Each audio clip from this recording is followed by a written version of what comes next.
Okay, so CASA stands for Court Appointed Special Advocates. And what we do is we go out into the community, we recruit volunteers, we provide them with training and support. And one CASA serves on one foster care case. So that may be one child or one sibling group that is in foster care due to abuse and neglect. The CASA volunteer advocates for that child's best interest for that entire duration that they are in the foster care system. We say that our CASA volunteers serve as both a mentor and an advocate. And sometimes they are the most consistent person visiting that child and making sure that their voice is heard. Research shows that when a child has a CASA volunteer assigned to their foster care case, they tend to have more stability in foster care. They actually perform better in school.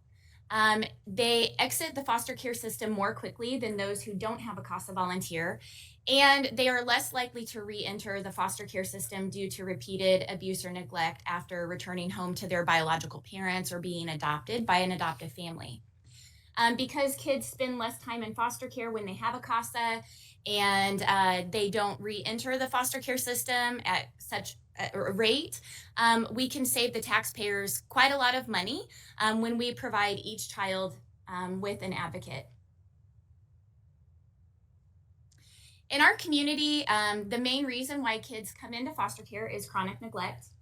Chronic neglect can look like a lot of different things.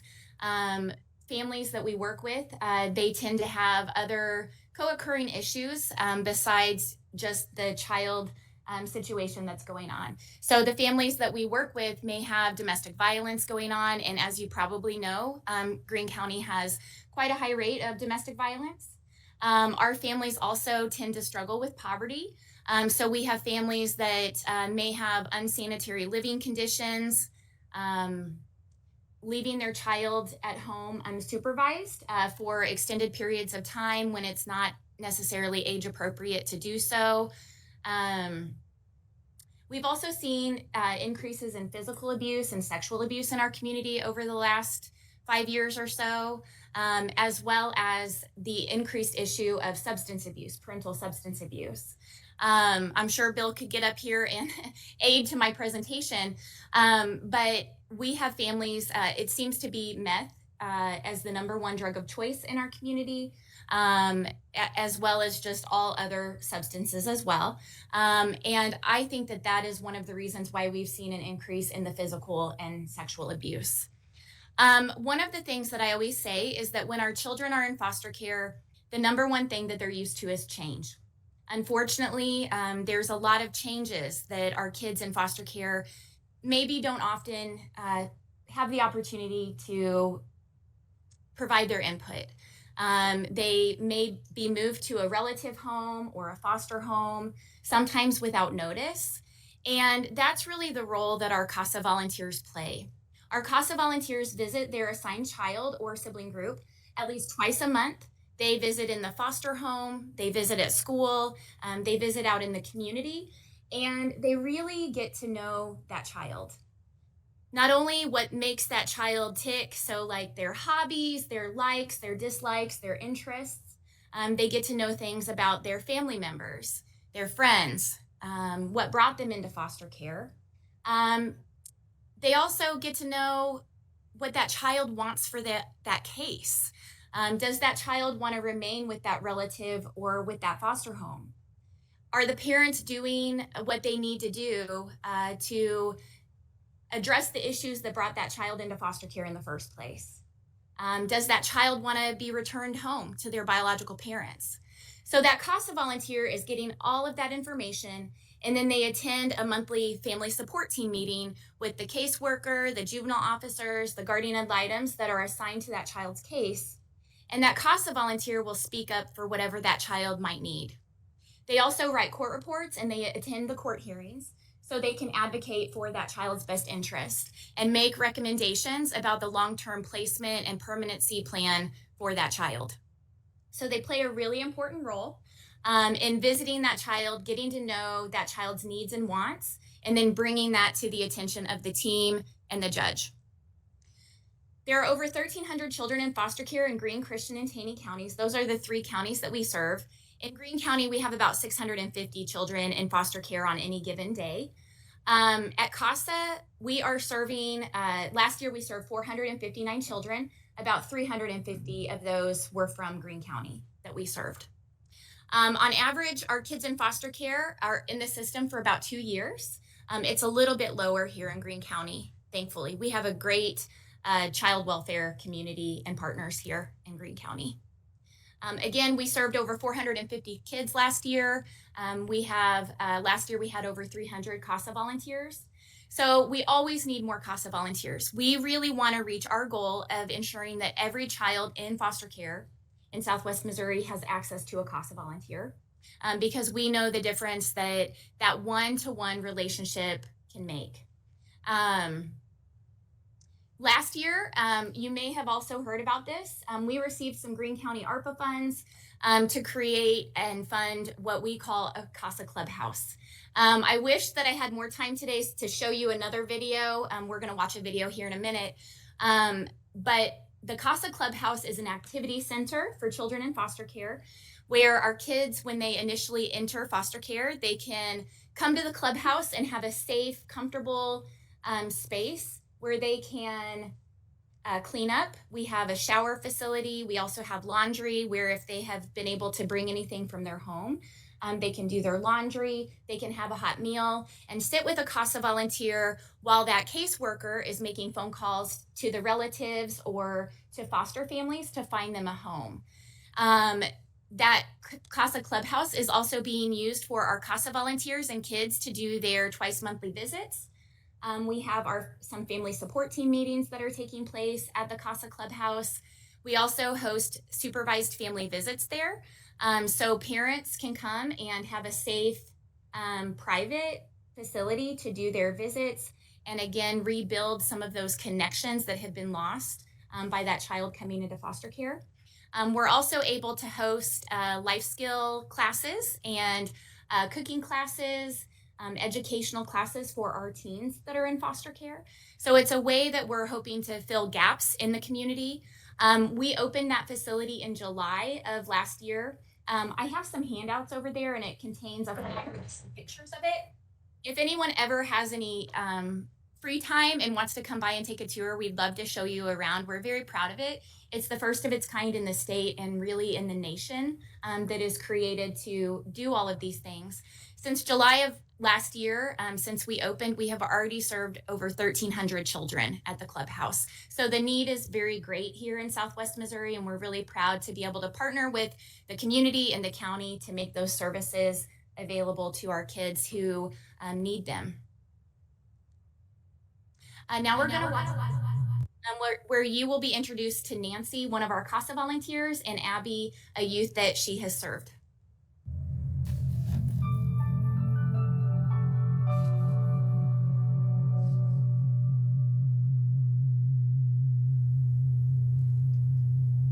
Imagine being a child, living in a home, probably not a good situation, drugs, alcohol involved, the police get called, caseworker comes to your house, tells you to gather up your things, puts them in probably a trash bag.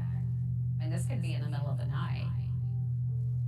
They don't know these people. They don't know where they're at. They don't know what's going to happen. They're ripped out of their home and, you know, they're sitting with a stranger while the stranger is trying to make phone calls and figure out, where am I going to put this child? This child is sitting there, where am I going to go? Just the confusion, the sadness, just being scared. That's what these kids go through.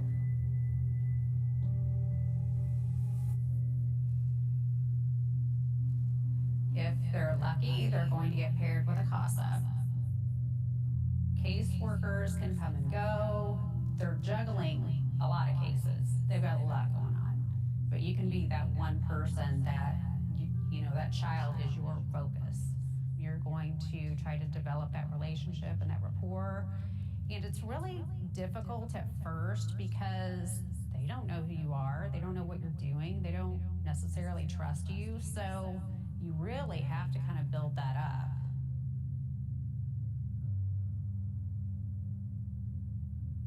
I was scared to meet her. thought you were nice. I thought you were old. I didn't know if we were gonna get along well at first. I just didn't think you were gonna understand me. But she turned out to be pretty cool.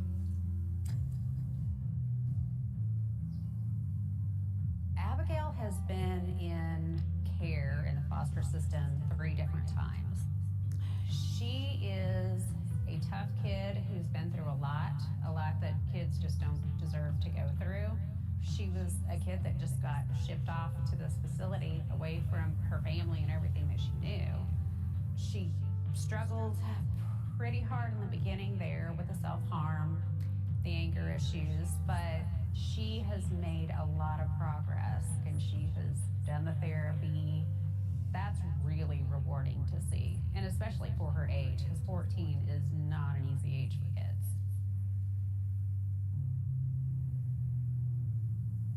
It's kind of fun having somebody to hang out with if you're like me and you don't talk to people and have any friends. Nancy's my personally favorite CASA worker, even though she's only been my only CASA worker.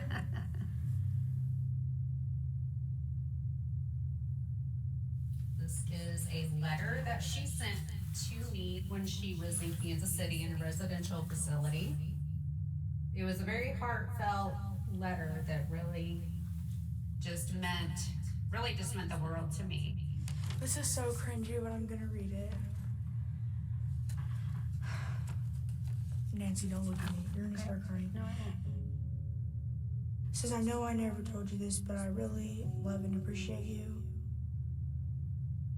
You have been the most consistent person so far in my life. My promise to you is that I'll push through hard times with you by my side. You have a lot of patience and resilience. You can help other kids like you've helped me.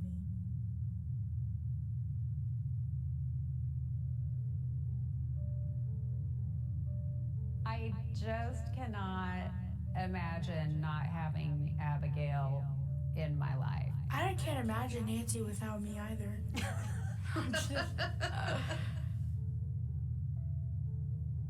I just want to see her get through school and stay out of trouble. That's what I want for Abigail, and I tell her that frequently.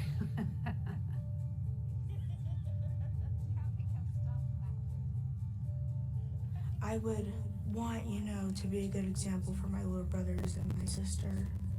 Because, through my family, at least all the adults in my family have, a page of mugshots. And I kind of want to show them that it's, possible to not end up like them. I want to be able to tell people, oh, yeah, I did really good in school. And I don't have a mugshot. And I have never been arrested. If I got arrested. These are our goals for Abigail. Nancy would bail me out. Well, I think every child in foster care should have a CASA. These kids have not asked to be in these situations. They don't deserve it. They do deserve that one person, which is a CASA, that can be their friend, be their confidant, absolutely advocate for them no matter what. If there's anybody that's on the fence about doing it, I would say just do it. It can be hard, it can be heartbreaking, but it is so rewarding and it's so important for these kids.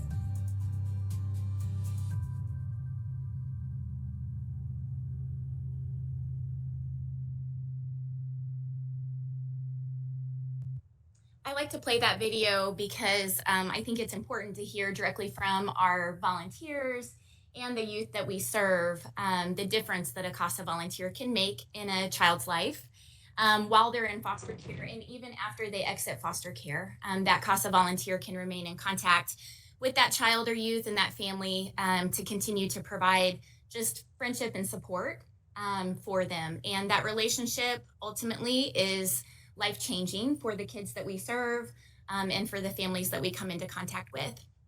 So this is the power of one consistent adult. There may be lots of changes. Again, foster home changes, caseworker changes, When a child moves in foster care, they're probably moving to a new school system and falling behind in school, unfortunately. And so the power of just one consistent person can bring so much to that child's case, and also just life changing for that child's life. A few things. To become a CASA volunteer, our volunteers have to be at least 21 years old. They go through 30 hours of training. 15 hours are in a classroom setting, and then 15 hours are homework that is assigned throughout that 5-week process. They also do court observation so that they know fully well what they're getting into before they get sworn in by the judge and then assigned to a child's case in foster care to begin serving that child. All of our CASA volunteers, we prepare them for spending about 5 to 10 hours a month of volunteer time on their cases. So they're visiting that child at least twice a month. They attend a monthly meeting called a family support team meeting, and then they will write a court report and attend the court hearings as those come up. So again, 5 to 10 hours a month is what it takes to be a volunteer. I do have some handouts, and some of you, you may know people in your life that would make really great CASA volunteers. So I encourage you and challenge you today to grab a packet and take it home to someone, share it with a friend at church, your colleagues, your friends, your family members who might make great CASA volunteers, because this is the best way that we, share our mission and share the work that we're doing. Because we need new CASA volunteers so that we can ultimately serve more children in the foster care system. What questions do you all have about CASA or the CASA Clubhouse or anything, children in foster care?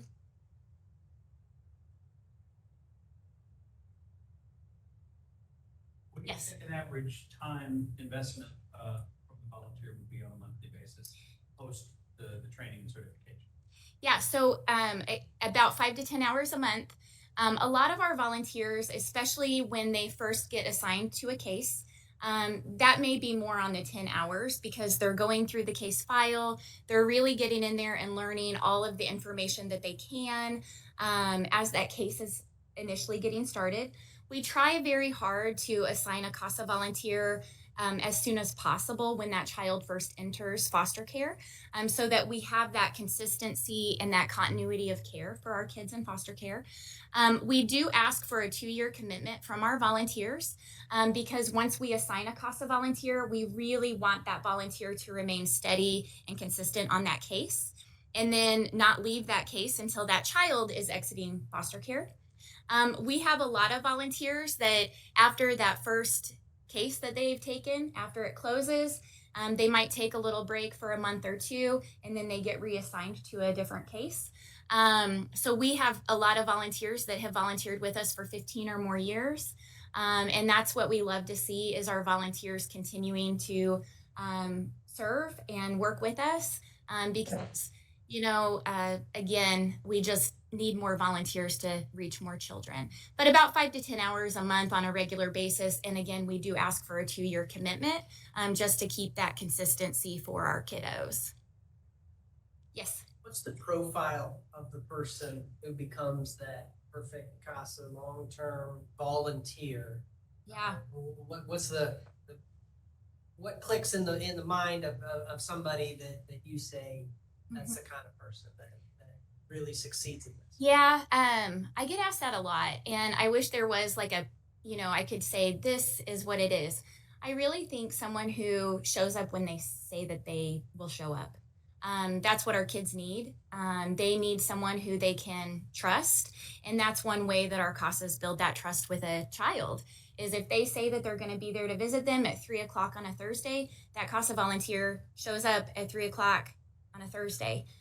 So having a heart for kids, obviously, having the ability to have patience, I think is also important because there's lots of ups and downs within the foster care system. The ability to work with people, because all of our kids in foster care, they come with a team of professionals that are working very hard to reunify that child with their biological family or get that child adopted or guardianship. We all want good outcomes for kids. So the ability to work with others in a team but also someone who isn't afraid to speak up on behalf of a child. So sometimes, teams may not agree on what is in the best interest of a child. And so someone who's able to bring that voice to the table in a professional way, I think is important. But ultimately it's being that consistent person. So we do work with all of our volunteers during their training process to get to know them. Our volunteers don't have to have any special, they don't have to have a social work degree. They don't have to have a certain background in working with children. Our volunteers come from all walks of life. And, they can tell us if there's a specific age group that they want to work with. So Nancy really wanted to work with a teenager, but some of our volunteers, maybe they want to work with a sibling group, or maybe there's a certain, we have some retired special ed teachers who have wanted to serve children who may need those services because they understand that world. So we work with our volunteers to identify what might be their preference in working with our kiddos in foster care. We also ask our team members if there is any special circumstance for that child that may need to be matched. So we have a couple volunteers who are fluent in sign language, and they've been able to serve a child who is deaf and needs that, language. So we tried really hard to match our volunteers with, cases that are going to be successful for both of them. Other questions? How am I doing on time? Okay. Yes. You said you had about, was the number 600 in Greene County? Yeah, about 650 on any given day. Is that still accurate? Okay. What is your total number of volunteers? We have about 300 volunteers, and that is Greene, Christian, and Taney counties. I'm not sure off the top of my head how many of those are serving Greene County children, but last year we served about 350 Greene County children. Yeah. So again, we need more. Just this past year, we expanded into Taney County. And so that program is growing. We've served Greene County this is our 35th year. And then we expanded into Christian County in 2018. And then Taney County expansion happened last year. So continuing to grow those programs, but we still have a lot of work to do in Greene County to get to 100% of our kids being served. Do you have offices in Taney and Christian County? Well, We don't. Our main office, our headquarter building, it's over on Chestnut and Glenstone behind the El Magwe and the Ichiban Buffet. So last year, we purchased the former Council of Churches buildings. We purchased their headquarter building and then what used to be the one-stop shop and turned that into our CASA clubhouse. So that's where we're located. Our Taney County staff work remotely and then travel into our office for certain events and things. But eventually, I would love to have a CASA clubhouse down in Taney County so that they're not having to drive all the way to Springfield to access our services and have an office down there. But that's a growing thing that we will continue to work on. Yes. You mentioned the source of funding. What's the main source of funding? Local funding is our main source. So we do a lot of fundraising here locally. So our main source of fundraising is private contributions from families, individuals, corporate gifts. We have a couple of different fundraisers. We just had our Lift Up a Child Fitness Challenge, which is a CrossFit event. And then in the fall, we have what's called Casablanca. It's our gala. And so individual gifts from individuals and families, and then our special events. We do receive some state funding through VOCA, Victims of Crime Act. We receive about 10% of our budget comes from that. And then we do get a small amount from the state of Missouri budget as well. I write a lot of grants too. We wear a lot of hats in nonprofit, so yeah. Other questions? Well, again, I would just really encourage you to please share this information with someone if you have someone in mind who might make a great volunteer. Because again, as a nonprofit, we have a $0 budget for marketing. I write grants for marketing, and so that video that you saw was paid for by a grant. But word of mouth is hands down our number one way of recruiting volunteers and sharing our mission. And so I just thank you for your time and attention. And I love the work that we do because it's really empowering the community to make a difference for a child. Yes. You mentioned that video.